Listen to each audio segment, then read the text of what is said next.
Everybody has a plan until they get punched in the face. Mike Tyson was talking about boxing, but honestly, he might as well have been talking about motivation. You wake up feeling ambitious, you've got goals, plans, dreams, but then, bam, your brain hits you with, maybe I'll start after one quick scroll. Future me will handle it.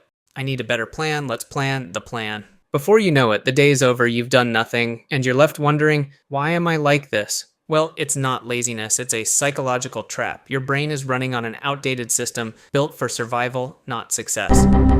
And the problem? It's missing three crucial things: autonomy, competence, and relatedness. If one of these is off, your motivation dies. Think about it. Ever started a hobby and felt super motivated at first? Maybe you were learning guitar, coding, or drawing, but over time, something changed. Maybe you lost control over how you practiced. Maybe you felt like you weren't improving fast enough, or maybe no one around you cared.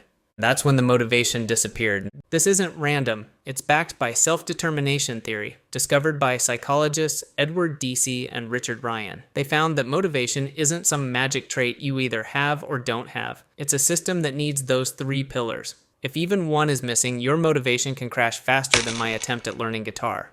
Think about a time you felt completely drained. Were you choosing to do that task, or did it feel forced? That's autonomy. Did you feel like you were making progress or just floundering? That's competence. And were you doing it alone with zero support or feedback? That's relatedness. When these needs aren't met, your brain slams on the brakes, and everything else, scrolling your phone, watching another episode, even cleaning your room, suddenly looks more appealing. But here's the good news. Once you know why your brain is shutting down, you can hack the system and get your motivation back. How? Let's fix each piece. First, autonomy. Your brain hates being forced. Notice how a book you have to read for school feels like torture, but when you pick your own book, it's fun. So give yourself options. Instead of, I must work out, try, should I do a quick run or some push-ups? That simple choice makes your brain cooperate. Second, competence. If something seems impossible, your brain checks out before you even start. Think about trying to learn a new language and getting slammed with 50 verb tenses on day one. Instead, make the first step so tiny you can't fail. Write one sentence instead of an essay, review one page instead of cramming all night.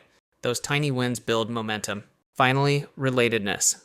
Humans thrive on connection. If nobody cares about your goal, it's easy to lose steam. So make it social. Study with a friend, join an online group, or just work in a cafe where everyone's being productive. You don't have to suffer alone. Now, ask yourself, which one of these is killing your motivation the most? Autonomy, competence, or relatedness? Spot the missing piece and you can start fixing it. Let me know in the comments which one you struggle with. I'll be reading. And if you want more ways to outsmart your brain's sneaky tricks, check out my next video.